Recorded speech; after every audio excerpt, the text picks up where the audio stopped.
Good evening, everyone, and thank you so much for joining us for tonight's virtual talk, Cabinet Cards, Cartomania, and Celebrity in the Tredwell Home. My name is Emily Hillwright, and I'm the Director of Operations at the Merchants House Museum, New York City's only family home to be preserved intact, both inside and out, from the 19th century.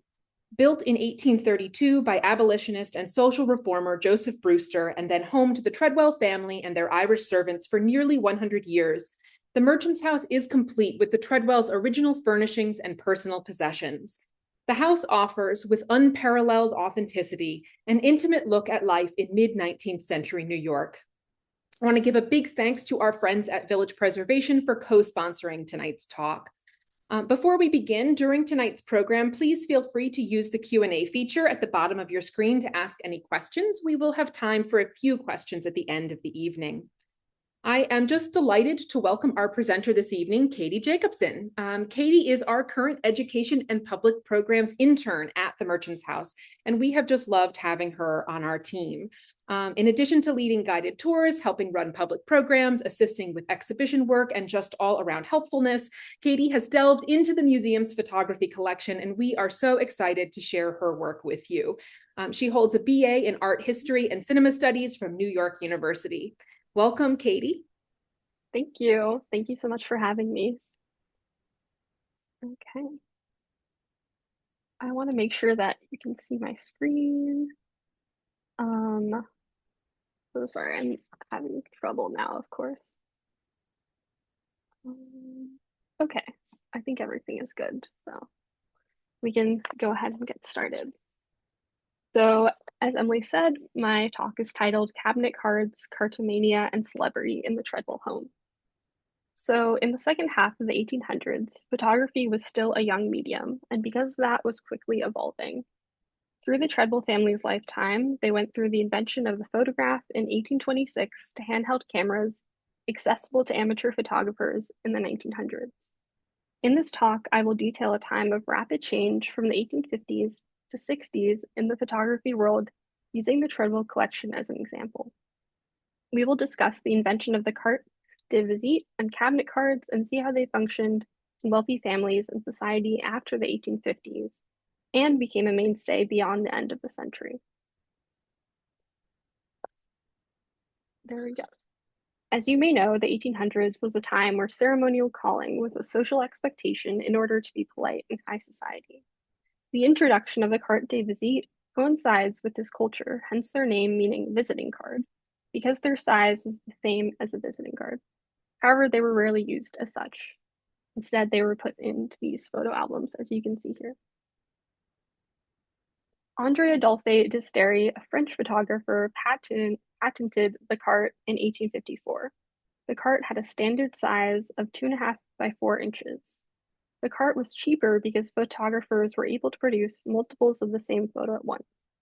They achieved this through a camera with multiple lenses, which would allow multiple smaller exposures to go on the same glass plate. Furthermore, using the newfound wet collodion process, the exposure time required for these photos was much shorter in comparison to older modes of photography, which made for a much more comfortable experience for the sitter. So here on the left, you can see the 4 lenses, and then on the right, you can see the glass plate. Because of the carte de visite's cheaper production, they were widely popular and more accessible to lower social classes. In comparison, daguerreotypes existed simultaneously and had a wider range of sizes, yet were a much more expensive and lengthy photographic process.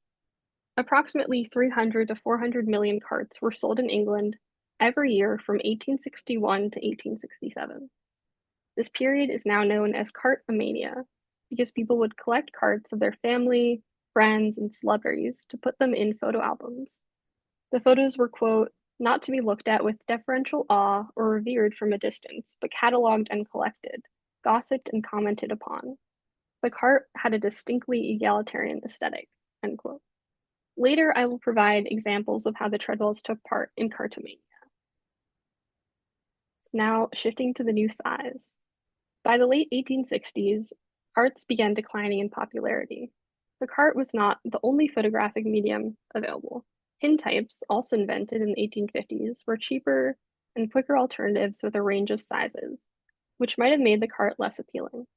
However, tintypes and other photographic formats required a glass or a metal plate, whereas carts had a paper output, making them much more accessible and circulable. In Philadelphia Photographer, a journal issue from 1866, the editor of the journal called for a change. He said, "Something must be done to create a new and greater demand for photographs. The carte de visite, once so popular and in so great demand, seems to have grown out of fashion. The adoption of a new size is what is wanted." He argued that the cart was too narrow for pictorial effect and for portraiture, so a bigger size was needed. And thus the cabinet card was born. These offered nearly 4 times the image area of a cart, which allowed for more variety in posing people for their portrait, as well as more intricate backgrounds. Cabinet cards were 4 by 5.5 inches and mounted on cards measuring 4.25 by 6.5 inches, which allowed for a thicker border to handle the card and to place in an album. So we can see the comparison right here in this photo. Their name came from the larger size. The idea was that they could be put on top of cabinets for display, but in reality, they were more likely put in photo albums. They were also printed in sets of 12 for less money than a tintype, which made them more popular and easily circulable. Per different sources, cabinet cards had a range of costs. At their cheapest, a dozen would have been from $1.50 to $3, and at their most expensive, $6 to $12. In today's money, a set of 12 cabinet cards would be around $58 at their cheapest and $468 at their most expensive. So they get really expensive. As it may have become clear, the invention of the cabinet card was solely to reinvigorate the photography business. The editor of the Philadelphia Photographer wrote, "When you make a picture of a general, statesman, clergyman, or other noted personage, make a negative of the new size. Put some prints in your window and showcases and mark them the new size." One can imagine photography studios lining their windows with cabinet cards in the 1860s. While this is an image of a Daguerrean saloon, we can guess that other photography studios look similar to this but advertised more photographic formats. So you can see all of the pictures lining the walls, and likely would have been the same for the cabinet cards. Charles L. Ritzman, a collector of photographs, had them, quote, "on the walls, in glass cases, in the windows, tiers of them, and in boxes and stacked rows, a full ton of them. Photographs everywhere. There were actors and actresses galore, ministers, pugilists, authors, statesmen, and women who were photographed for beauty's sake alone. These last were in the majority." This gives an idea of what photo studio galleries would have looked like at the time. So what and where were the photo studios of New York City during the 1860s and later? What options did the Treadwells have? So in the archives at the Merchant's House, I found over 30 photography studios the Treadwells, their family, and friends used. Here's a map that I made of the photography studios featured in the archive. We know they were available to the Treadwells contemporaneously. As we can see, the studios are concentrated near Union Square and Broadway, close to their home. So now I'm gonna move us to the map. And if we zoom in, we can see the red marker, which is the Merchant's House or the Treadwell's home on East 4th Street. The studios of note include Napoleon Cerrone and Jose Maria Mora's studios, who both famously photographed celebrities of the 1800s. The yellow markers are Napoleon Cerrone's studios, and purple is Jose Maria Mora's. For Mora's and Cerrone's studios, they were likely on the higher end of pricing because of their celebrity clientele. And then I can share this link later if people are interested, but here's a long list of all these photographers I found in the Tredwell archive and took people's photos that we have. Going back to the presentation. So they also photographed members of the Tredwell family and their friends, which we can think of elevating them to high social class akin to celebrity. It might convey they were influential and important in New York City's high society, but we don't know for sure. So now moving on to Napoleon Cerrone. Cerrone opened his studio in 1866, a time when collecting carts were highly popular and cabinet carts began to rise in popularity. His first studio on 680 Broadway was only a block away from the Tredwell's home on East 4th Street. He mainly photographed theater actresses and actors, but, quote, enjoyed a most liberal and influential patronage from the best classes of society in consequence of the unsurpassed excellence, fidelity of his various productions. As the Metropolitan Museum of Art writes, Cerrone's inexpensive carts and more upscale cabinet cards produced in the thousands satisfied both the need of actors for publicity and the public's mania for collecting their images. In 1871, he moved his studio to 37 Union Square, which became known for its expansive 5 floors, the first floor devoted as a salon for photos and oil sketches, and his cabinet of curiosities like decorating. So here you can see his photo studio, the one that says Cerrone on it, at Union Square. A journal from 1884 boasts his collection, more so than his picture-taking ability, which I find interesting, which included Etruscan vases, a Chinese bell, and of course, a finely preserved Egyptian mummy, all in his main reception room. He employed over 30 people to help with creating and printing his cabinet cards. Cerrone famously took photos of Walt Whitman, Sarah Bernhardt, who is an actress, and Nikola Tesla, who we can all see here. While we don't have evidence that the immediate members of the Tredwell family had their photo taken by Cerrone, Julia Thorpe Reynolds, Gertrude Tredwell's cousin, did. And here's her photo. We can surmise from this that the Tredwells were not outside the realm of the elite and celebrity.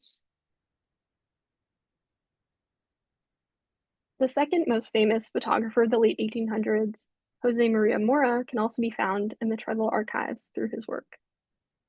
Mora became famous for his use of accessories and most notably backgrounds in his portrait photography. As a Spaniard born in Cuba, Mora fled to New York City during the 10 Years' War. Mora started his career as a background painter for Napoleon Cerrone, but eventually was able to start his own studio. By 1870, he opened a photo gallery at 707 Broadway, only a block away from the Tredwells.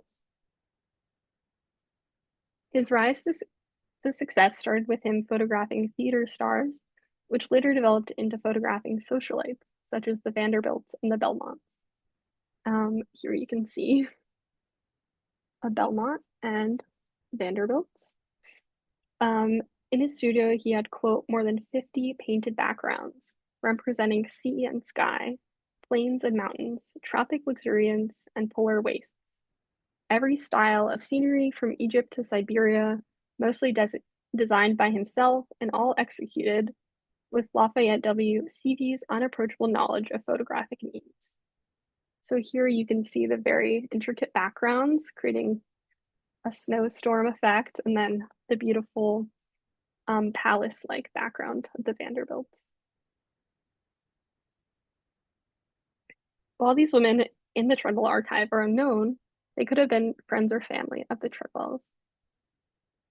The left image is most likely not of a famous woman because the woman is not named on the photo's frame, and we may also notice the lack of more intricate logo that Mora used later in his photography.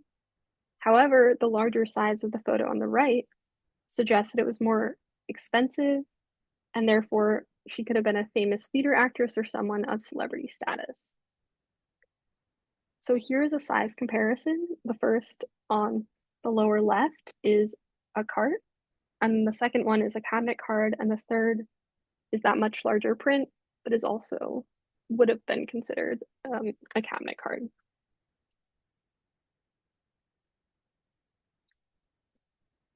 So not only did the Tredwells own photos made by famous photography studios, they also collected pictures of famous people in the form of carts and cabinet cards. As I mentioned before, Cartomania named the craze for collecting cards of people one didn't know, famous or notorious public figures who populated the world of gossip and conversation.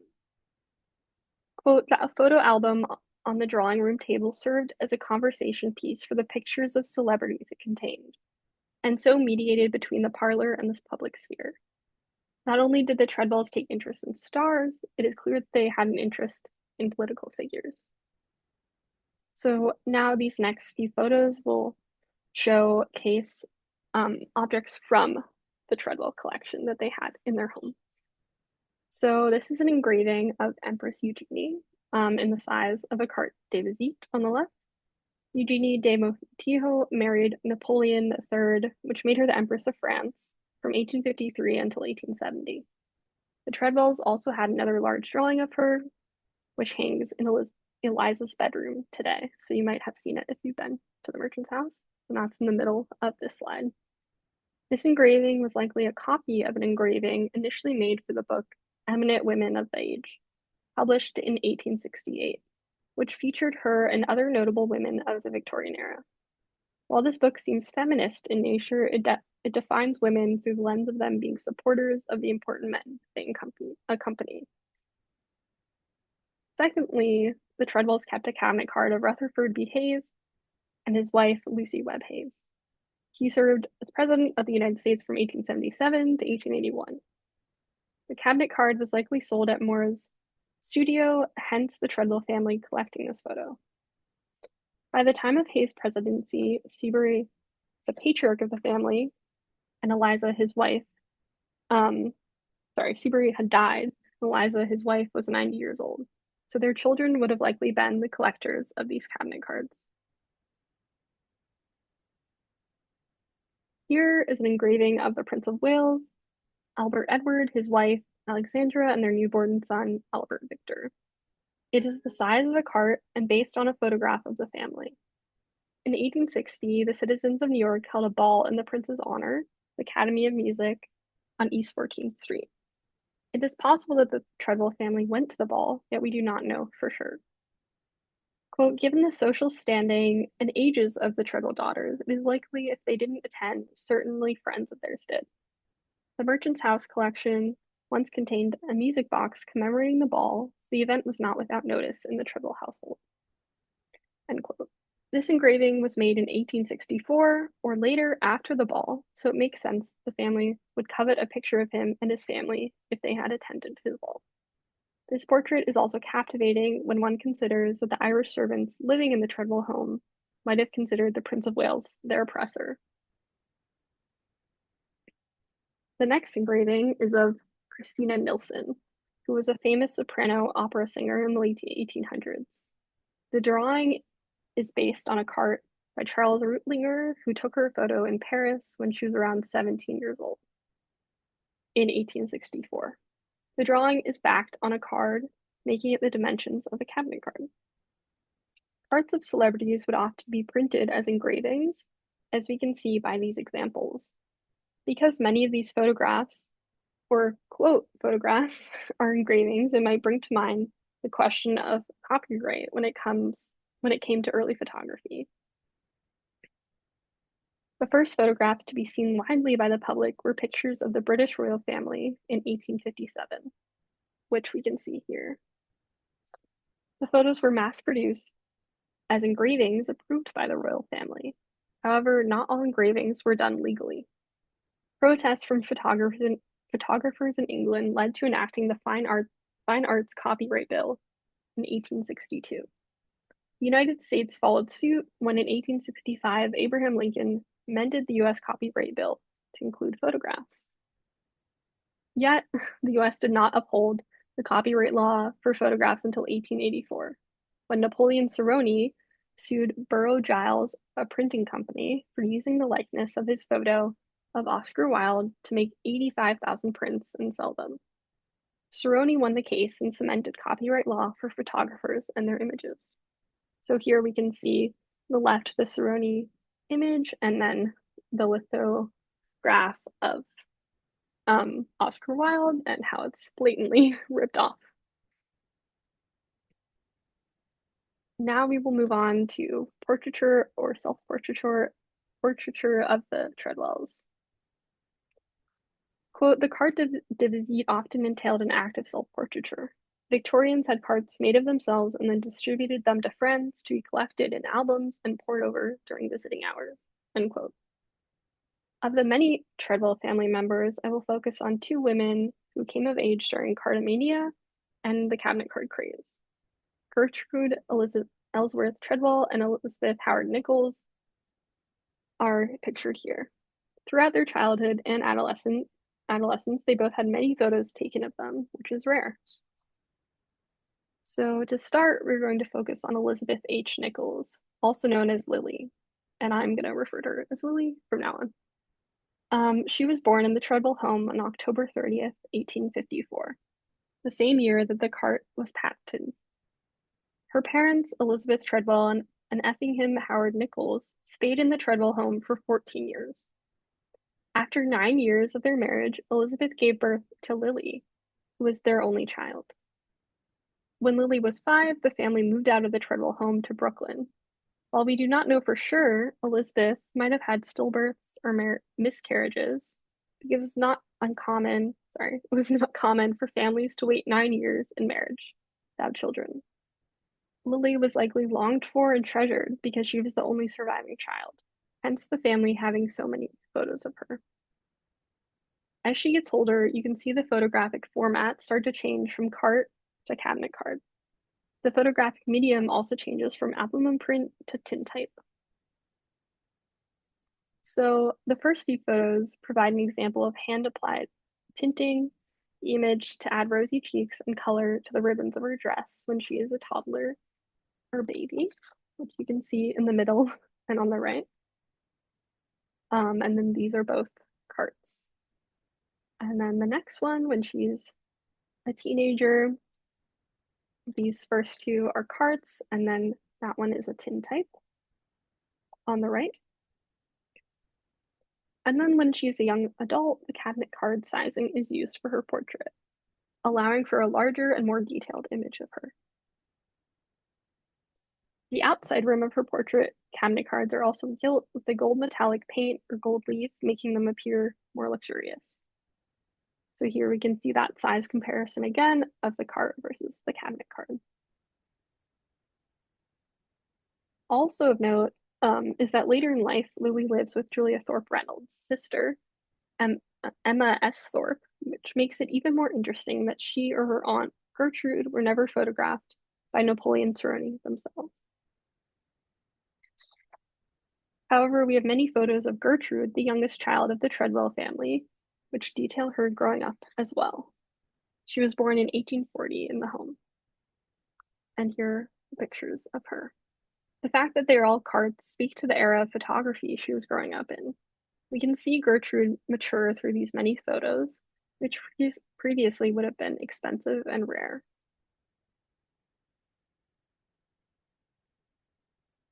Lily and Gertrude both got their photo taken by photographer William Kurtz. In these photos, they're posed in a similar fashion and have vignettes around them, which make it possible that they went together to get their photo taken. They were approximately 14 years apart in age.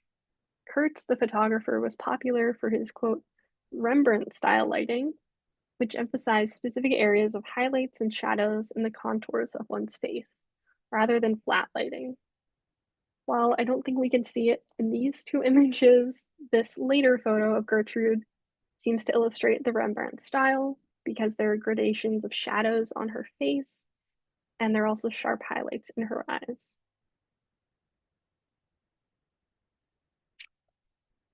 The last known photo of Gertrude likely comes from another family member's collection, yet it also appears in Helen Worden Erskine's book, Out of This World, published in 1853.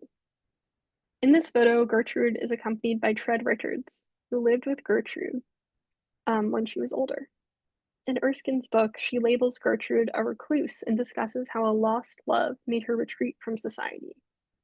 To me, it is upsetting that Gertrude's legacy has been made into this story, and we have photos of her throughout her adulthood, which details how she would go out and have her photo taken at different studios, as well as the possibility she went to the Prince of Wales Ball. We know that by the time Gertrude was in her 90s, she had outlived her fortune, rented out rooms in the house, and lived meagerly. Gertrude's story is one that is fascinating because it details how people can come from wealthy society families and then die in relative obscurity. Photography was much more accessible in the era Gertrude and Lily lived in, yet both seemed to stop having their picture taken. We may surmise this is due to their lack of money later in life, simply old age, or lack of family support to have someone to send their photo to. According to Erskine's book, we have evidence that the Tredwell family's cards, tintypes, and cabinet cards were kept in photo albums, even in 1953. Today, we do not have the albums, which means we were missing key information, such as people's names written down or where they would have been placed in the album in relation to other Tredwell family members or friends. When Gertrude died in 1933, Lily survived her as sole heir to the house. Yet Lily wanted nothing to do with it and prepared to sell the house and its contents at auction. The day before the auction, George Chapman, a distant relative, stepped in and offered Lily a deal that she agreed to. In this last photo I have here, Lily becomes the photographer rather than the person being photographed during this time, a complete reversal of what we've seen before. In a letter from 1937, Lily writes to George Chapman about a photo she took in 1928 of the furniture in the Tredwell's Rumson, New Jersey house. Here's that photo on the left. Not only do we get a greater sense of who she was through this letter, but we also get to experience her eye through the picture she took. Rather than us looking at her, we are now looking with her, seeing what she sees. In 1944, Lily died at 90 years old in Connecticut, far removed from the house. Through this talk, we trace the evolution of photography from the carte de visite to the cabinet card, as well as the production of celebrity in the Victorian era. We also see the evolution of the photographic medium through Lily, who was able to take her own photos in the 1920s. Even though we were discussing the Tredwells, a wealthy family, it is important to recognize how the cart and cabinet card were egalitarian in the way that they were much more affordable than previous photographic mediums. They allowed for people to have their photo taken just as high society did.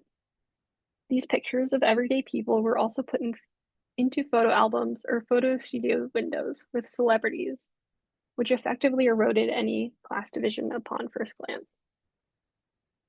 And that has been my talk on photography. Thank you so much for listening. And I have my sources here as well. Yeah, so thank you. Thank you so much, Katie. This was so wonderful. It's Katie and I were talking before the presentation, before you all joined us, at how it's so wonderful to take part of the museum's collection that hasn't really been explored or looked at in great depth, and to have somebody like Katie come in and really give it her eye. And there's so many different wonderful ways to look at our collection. So this was just really fabulous. We do have time for a couple questions. If anybody has any questions for Katie, you can pop them in the Q&A feature. I do see somebody's asked about a recording of the talk. And yes, we are recording the presentation tonight, and it will be up on the museum's YouTube page at youtube.com/merchantshousemuseum. Any other questions? I just think it's so wonderful, Katie, too, to think about the celebrity that you talked about and how it really makes the Tredwells feel very like human and modern almost, that we think about like today people, pulling photos of celebrities out of magazines or looking at people, looking up photos and like red carpet photos and things like that on the internet. And it's just interesting to see that the Tredwells are doing that too. Yeah, for sure. Like that culture has been here since forever. So yeah. Somebody asks about the price of carts and other images. I know you talked a little bit about the cabinet cards. Were carts less expensive? I'm not really sure, but I'm going to assume that because they were smaller, you could get more for the same price. But I'm not entirely sure. Yeah. A lot of things. Sorry, go ahead. No, I was just saying a lot of things coming. Yeah, so a bunch of questions popping up here. Wonderful. Somebody asks that they have a few photos like this of family members, mostly on a thick cardboard, but one is applied to metal. Do we have any photographs on metal in the collection that you encountered? Um, I'm not sure. I mean, like tintype isn't actually on metal, but the name is a misnomer. But that is something that's interesting. Um, yeah, I think they'd more so be on like glass plates if they were on a different medium other than paper. Somebody asks about are whether the photos are light sensitive and can only be on display for a limited time. And that's a great point. And yes, that's part of the reason why our photography collection has not uh, typically been on display. We do have, when we include photographs in exhibitions, we will often include replicas rather than the originals. In order to put them out for people to view. Somebody asks that how are the photographs stored? Are they just loose since they're not in albums? No, so we have an archive where they're very neatly put in boxes and cataloged. But yeah, I wish we had the photo albums. Me too. Somebody asks what happened to the albums, and the answer is that we don't know. At some point in the 20th century, someone decided that they knew how photographs should be stored and they took them out of albums. That's one of the uh, interesting dilemmas of having been a museum for so long is that previous museum administrations don't always do things the way that we might do them today. Let's see. So many questions here. Fabulous. Somebody asks about that. Would you say that these carte de visite photos are similar to social media photos today? Yeah, I would say totally because you would look at them in group settings, like at parties or something. So there's very much the social aspect of it and, keeping up to date with people and your friends. So It's for sure. really was really interesting to me when you talked about photography studios and how there are like photos of celebrities on display that it was almost like you wouldn't just go to a photography studio to have your picture taken. You would go to like gawk at other people's pictures and to like buy things and to collect photos. It's just an interesting, I think a lot of people probably don't know that. Yeah. Mm-hmm. Let's see here. Do you know how many are in the collection? I should have looked this up before we started. Yeah, I'm not sure, but a lot.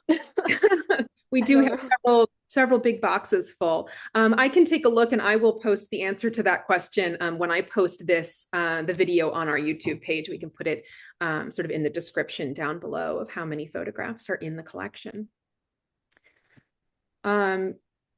Let's see. Somebody asks whether current family members of the Treadwells have any of the old photos.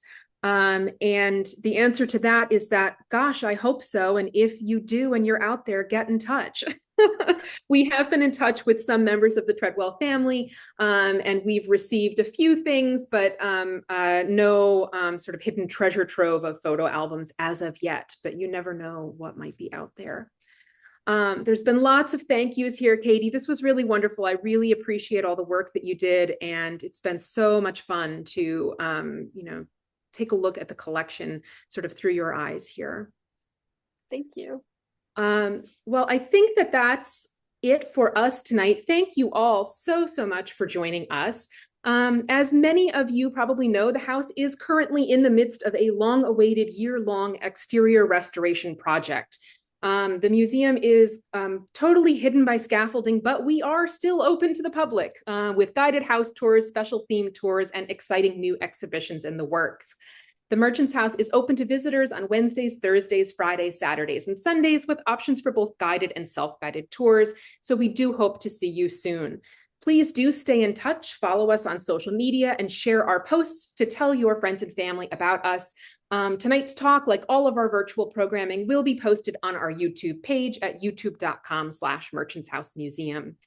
Tonight's talk was presented free of charge, but we do hope that you will consider making a donation, especially as we continue our now 13-year battle to protect the house from catastrophic damage from proposed development next door. You can donate online at merchantshouse.org/support. So thank you again, everyone, for joining us this evening. Thank you again so much to Katie for her tremendous work, and have a great night, everybody. Thank you.